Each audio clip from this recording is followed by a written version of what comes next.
जब जब मध्य प्रदेश के सियासी किस्सों की चर्चा होगी तब तब कमलनाथ के छिंदवाड़ा का जिक्र जरूर होगा। क्यों होगा ये जिक्र, हम क्यों कह रहे हैं? हमारे साथ इस पर बात करने के लिए मध्य प्रदेश के वरिष्ठ पत्रकार काशीनाथ शर्मा जी हैं, रवींद्र दुबे जी हैं और गंगाचरण मिश्रा जी हैं। ये तीनों मूर्धन्य पत्रकार हैं। ये इलेक्ट्रॉनिक और प्रिंट, या दोनों जगह का इनका अनुभव है और जो मध्य प्रदेश की राजनीति है उस पर बहुत गहरी नज़र है और बहुत सारे चुनाव ने कवर भी किए हैं। सबसे पहले हम काशीनाथ जी से शुरू करते हैं। काशीनाथ जी, ये बताइए, एकमात्र ऐसा कमलनाथ के जीवन का चुनाव है जो शायद वो कभी नहीं भूल पाएंगे और आगे भी कभी नहीं भूल पाएंगे, वो कौन सा ऐसा चुनाव था और क्यों ये परिस्थितियां बनी? देखिए, वो चुनाव सुंदरलाल पटवा बनाम कमलनाथ हुआ। कमलनाथ भूल पाएंगे नहीं भूल पाएंगे वो तो अलग बात है। कांग्रेस भी उसको कभी नहीं भूल पाएगी, क्योंकि 1952 से लेके लगातार वो सीट कांग्रेस जीतती आ रही थी और सबसे सुरक्षित सीट थी मध्य भारत की। जब 1977 में पूरा सुपड़ा साफ था तो एकमात्र छिंदवाड़ा सीट थी जहां कांग्रेस का सांसद था, लेकिन पटवा के खिलाफ चुनाव लड़के उपचुनाव कराकर कमलनाथ ने उस सीट को और कांग्रेस की उस विजय को कलंकित किया। कमलनाथ को मैं बहुत बड़ा राजनेता कभी नहीं मानता और कमलनाथ एक तरह से राजनीतिक समझ उनकी बहुत छोटी और कम है, लेकिन अहंकार बहुत बड़ा है। हुआ ये था कि कमलनाथ को टिकट नहीं मिला कांग्रेस से, उनकी पत्नी हवाला कांड कुछ हुआ, हवाला कांड और वो सब। हाँ। तो नरसिम्हा राव जी ने थोड़ा सख्ती बरती और इनको टिकट नहीं दिया, लेकिन इनके परिवार में इनकी श्रीमती को वो टिकट दी गई, अलकानाथ को। अलकानाथ चुनाव लड़ी, अच्छे से जीती, लेकिन बहुत समय नहीं बीता, साल सवा साल के अंदर ही कमलनाथ ने उनका इस्तीफा करा दिया और ये सोचा कि संसद में तो मुझे होना चाहिए। उस इस्तीफे के पीछे कोई बंगले की कहानी थी, कुछ बताते? उस इस्तीफे के पीछे बंगले की नहीं, पति पत्नी में अनबन भी रही शायद। कुछ वो बंगला छोड़ना नहीं चाहते थे, ऐसे कहते थे कमलनाथ को। उनकी पत्नी को बंगला मिल नहीं रहा था। हाँ, उनकी पत्नी को वो 7 तुगलक रोड नहीं मिल रहा था। उस समय 7 तुगलक रोड में देते थे, अभी तो शायद 1 तुगलक रोड उनके नाम पे अलॉट है। वो उसको अपने लिए बड़ा लकी मानते थे और बड़ा वहाँ कब्जा टाइप का था उनका एक तरह का। तो वो सीट वो पटवा जी से हार गए। मैं और मेरे साथी रविंद्र दुबे, हम लोग उस समय स्वतंत्र मत अखबार में थे। तो 1 महीने पूरा छिंदवाड़ा की तैनाती, गली गांव घूमा, हमने चुनाव देखा। छिंदवाड़ा की तैनाती दे दी गई थी, तो हम दोनों कवर कर रहे थे। मैं बीच में कुछ देर के लिए आ गया, कुछ दिनों के लिए वापस जबलपुर आ गया। फिर मैं चुनाव के मतदान के कुछ दिन पहले वहाँ पहुँचा और मैंने कहा कि अब हम लोग फिर साथ में कवर करने लगे। उसी बीच में हम लोगों को ये जो जमीन पर रेंग रही थी बात, वो पकड़ में आ गई और वो नब्ज ये थी कि कमलनाथ चुनाव हार रहे हैं। तो ऐसी क्या छिंदवाड़ा की जनता ने जो इतना दिलो जान से कमलनाथ को चाहती है, ऐसा क्या उसके मन में आ गया कि कमलनाथ को उसने 1996 के उस उपचुनाव में, मुझे लगता है ये ऐसा ही गर्मी का कुछ माहौल था जिसमें वो हार गए चुनाव, जीवन का पहला। देखिए, ऐसा है, हम आपको बहुत चाहते हैं, आप हमें बहुत चाहते हैं, लेकिन ना हम आपका अहंकार झेल पाएंगे ना आप हमारा अहंकार झेल पाओगे। तो जब इनने अपनी पत्नी को इस्तीफा दिलाया तो वहाँ एक बात बड़ी तेज सुरसुरी हो गई कि बाई तो रही ना सांसद, ऐसी क्या आन पड़ी कि आप बाई को इस्तीफा दिलवा रहे हो और खुद ही बनबू चाह दो। जब हम लोगों ने आपकी बात रख के आपकी बाई को जिता दिया तो अब काहे को तुम इस्तीफा दिला रहे हो? तो देखिए इसी बात पे हार गए। तो हमारे साथ रवींद्र दुबे जी हैं। रवींद्र जी, बताइए कि बीजेपी ने उस चुनाव में कैसे चौंकाया था अचानक से, क्योंकि कहीं से और छोड़ नहीं था कि सुंदरलाल पटवा यहाँ से चुनाव लड़ जाएंगे उपचुनाव में और इतने स्ट्रॉन्ग कंटेस्टेंट होंगे, क्या जीत के दिखाएंगे। तो ये कैसे चौंकाया और क्या रणनीति थी बीजेपी की? देखिए, भारतीय जनता पार्टी ने बड़ा संगठित रूप से चुनाव लड़ा और उन्होंने एक ही बात को मुद्दा बनाया कि अलकानाथ से इस्तीफा क्यों दिलाया। वो एक सवाल जो था, उस सवाल का जवाब कोई नहीं दे पा रहा था। जिसके पास भी जाए, पान के ठेले में जाओ, चाय के ठेले में जाइए, तो बीजेपी ने इस बात का माहौल बना दिया था कि अलकानाथ से इस्तीफा, हमने आपके कहने पर अलकानाथ को वोट दिया था और आपने इस्तीफा क्यों दिलाया। हो सकता है, मेरे को याद है 18 या 19 महीने लोकसभा चुनाव का कंप्लीट होने के लिए बचा था।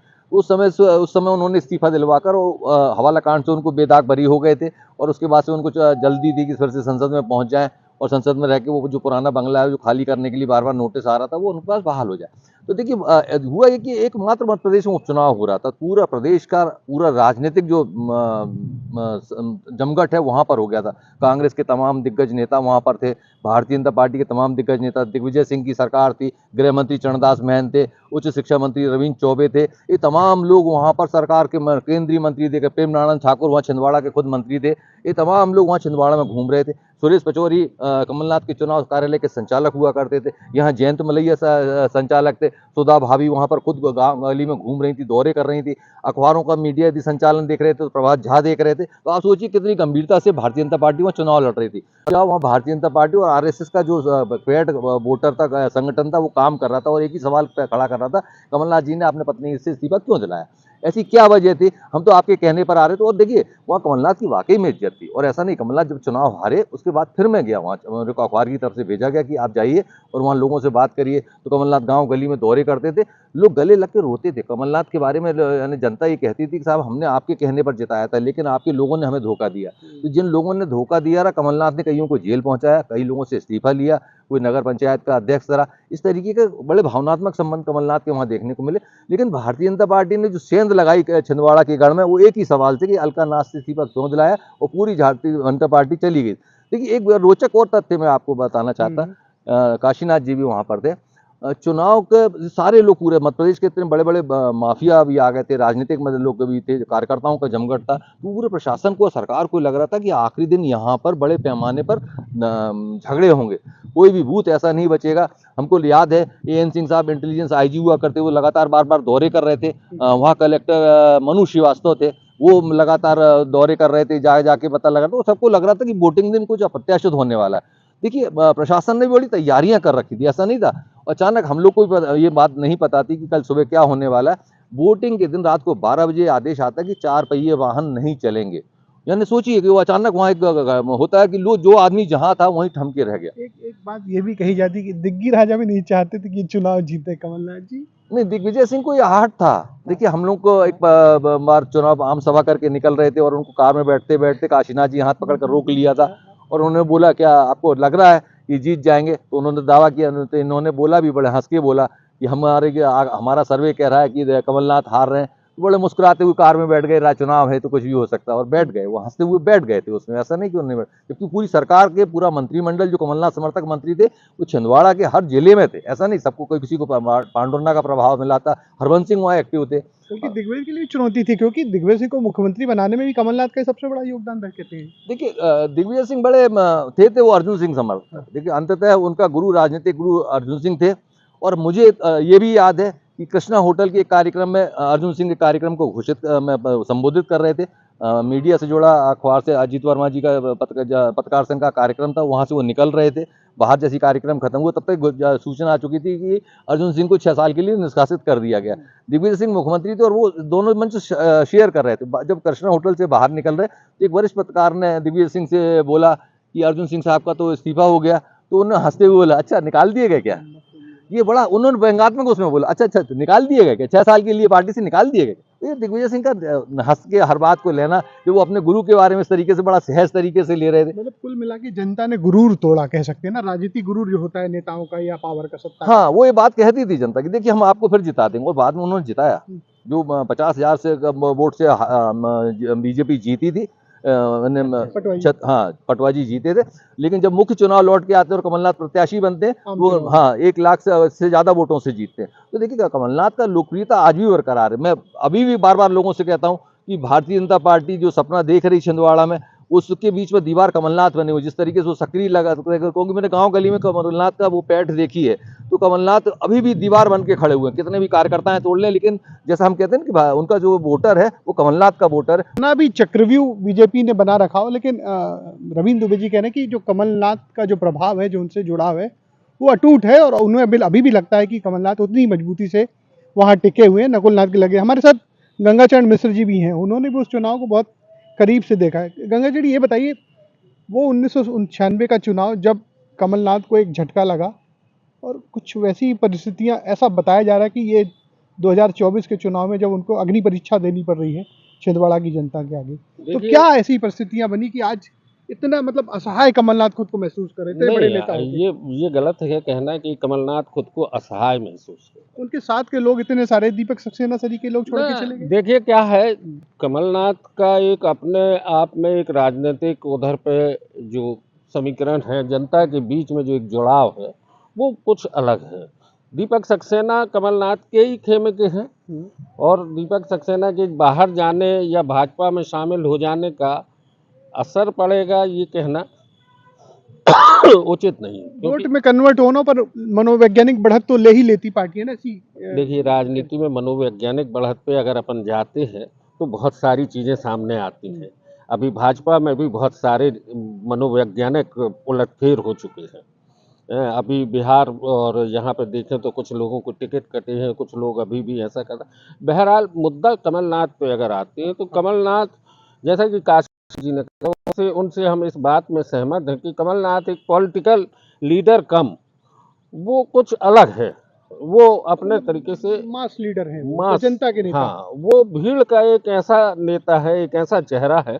हमने यहाँ पे डुमना में भी और जगह जगह देखा है, कमलनाथ के भीतर जोश आता है तब जब कार्यकर्ता उनका कुर्ता फाड़ देते हैं, जब उनके ऊपर चढ़ चढ़ के मालाएं चढ़ाई जाती हैं तो कमलनाथ बड़ा उत्साहित हो जाते हैं।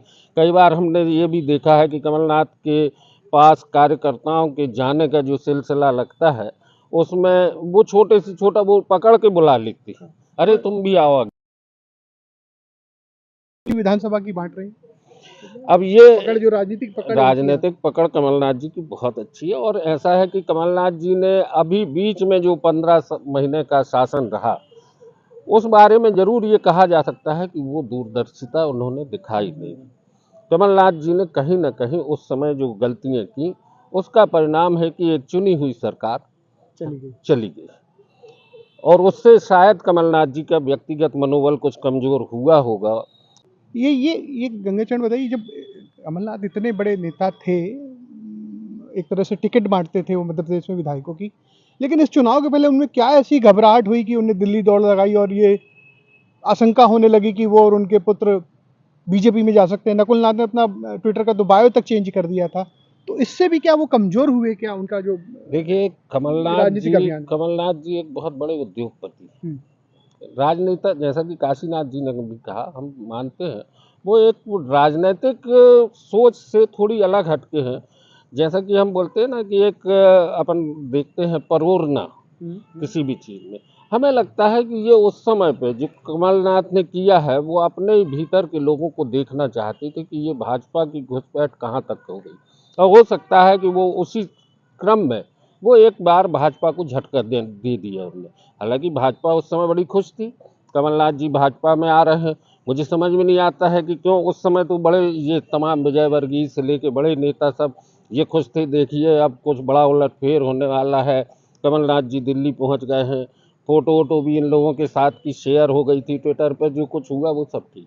लेकिन एकदम से कमलनाथ ने जिस तरीके से लौट के छिंदवाड़ा आ गए और नकुल नाथ भी आ गए, तो ये समझ में आया कि छिंदवाड़ा में भीतर उनके प्रति जो लोगों में जो उनके खास लोग थे, उनमें कितने चेंजेज आए हैं उसको उन्होंने समझ लिया, भांप लिया। ये टेस्टिंग कहीं उन्हीं पे भारी ना पड़ जाए? अब ये देखो, ये क्या है, ये चुनाव का समय है, ये टेस्टिंग है।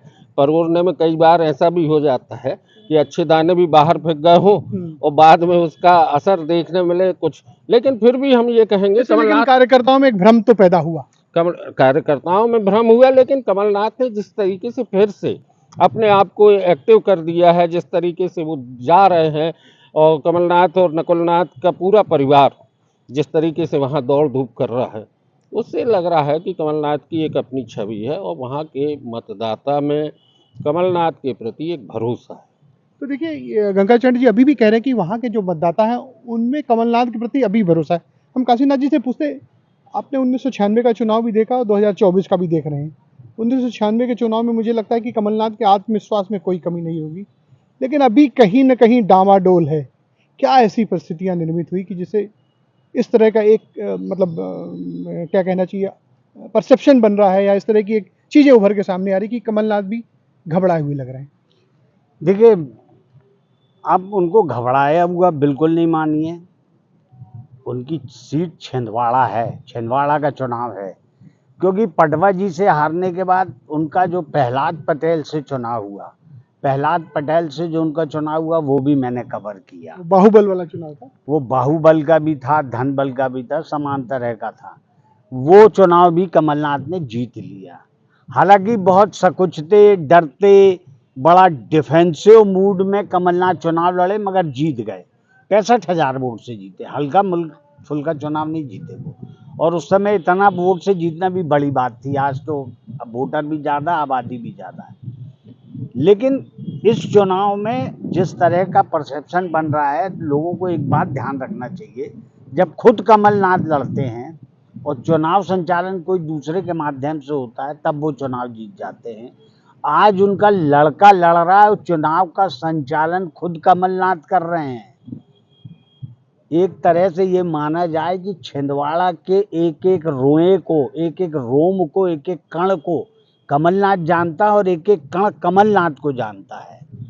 तो उस ट्यूनिंग को और उस लगाव को या उस तरह की जाल बुनावट को, उस मकड़ जाल को भेद पाना अभी बहुत आसान नहीं है।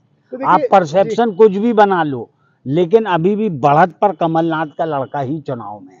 देखिए काशीनाथ जी का कहना है कि आप कितना भी परसेप्शन बनाइए, लेकिन जो कमलनाथ के काम करने की शैली है वो अभी भी एज उनके पक्ष में। हम रविंद्र दुबे जी से पूछते हैं आखिरी सवाल, ये बताइए कि कमलनाथ जो हैं इतने बड़े नेता हैं और हमेशा से कहा जाता है कि जो छिंदवाड़ा है वो गढ़ है। जैसे कि आज़ादी के बाद सिर्फ एक बार जीती है बीजेपी वहाँ पर, लेकिन इस बार तो बीजेपी कह रही मिशन 29। तो क्या उसका कॉन्फिडेंस है कि ओवर कॉन्फिडेंस है? देखिए, हम अभी जब तक परिणाम नहीं आया तो हम बीजेपी का ओवर कॉन्फिडेंस ही कहेंगे। देखिए, हम लोगों ने जो चुनाव देखे हैं या जो कवर किए हैं वो उस दौर में किए हैं जब फैक्स मशीन हुआ करती थी, फैक्स से समाचार जाते थे, मोबाइल नहीं थे और लोगों को सूचना है। अब सूचना का तंत्र जो दोनों कमजोर मत समझिए। कमलनाथ अभी भी उतनी सलदाल, पूरी ताकत के बावजूद उन्होंने 7 विधानसभा जीती हैं। वहाँ पर उनका मेयर भी था, हालांकि वो बीजेपी में शामिल हो गया, लेकिन नेता शामिल हुए, मतदाता शामिल हुआ है या नहीं हुआ, ये मतगणना के बाद पता चलेगा। पिछले चुनाव में 2019 का चुनाव हम सब जानते हैं, कमलनाथ के लिए सबसे कठिन समय था, पूरे देश में सबसे कठिन समय था, क्योंकि राष्ट्रवाद के नाम पर चुनाव हो रहा था। पुलवामा हुआ था, बालाकोट की सर्जिकल स्ट्राइक आई थी, शहीदों के नाम पर चुनाव हुआ था और पूरे देश में आंधी चल रही थी। यानी जो सीटें हम कहें, सबसे इंपॉर्टेंट बात कहें, प्रदेश अध्यक्ष वी डी शर्मा खजुराहो से लड़ रहे थे, उन्होंने पूरा लोकसभा नहीं घूमा और 5.5 लाख वोट से जीत गए। तो ये आंधी चल रही थी, उसके बावजूद यदि उनका बेटा 35,000 वोट से वहां से जीता है तो इसको अपन को आश्चर्य मानना चाहिए कि बीजेपी यदि उस समय तो 29 सीट नहीं जीत पाई, तो इस बार कमलनाथ को दीवार बन के खड़े हुए और पूरी ताकत के साथ, पूरे धनबल के साथ, पूरे संसाधन के साथ वो मैदान में है। और देखिए, भारतीय जनता पार्टी टारगेटेड चुनाव लड़ती, मैं फिर लोगों से कहता हूं कि उन्होंने अमेठी छीनी, रायबरेली छीनने की बात कर रही है, यदि वो छिंदवाड़ा छीनने के लिए पिछले 10 साल 15 साल से सक्रिय है, 15-20 साल से सक्रिय है, तो इस बार वो यदि पूरी ताकत लगा रहे हैं तो हो सकता है कि वहाँ कुछ वोट घटबड़ हो जाए, तो ये नहीं कहा जा सकता। लेकिन अभी भी कमलनाथ बीच में दीवार है भारतीय जनता पार्टी की जीत के लिए। तो ये था मध्य प्रदेश के छिंदवाड़ा का सियासी किस्सा, जहां पर कमलनाथ अभी भी अंगद के पैर की तरह अपना पैर जमा कर बैठे हैं। और इस बार जो बीजेपी दावा कर रही है कि हम 29 की 29 सीटें जीतेंगे, लेकिन जो कमलनाथ के कार्यकाल को या उनके राजनीतिक कैरियर को करीब से देखने वाले, जानने वाले लोग कहते हैं इतनी आसानी से कमलनाथ हार मानने वालों में से नहीं है। Ajay Tripathi, ABP news, Jabalpur.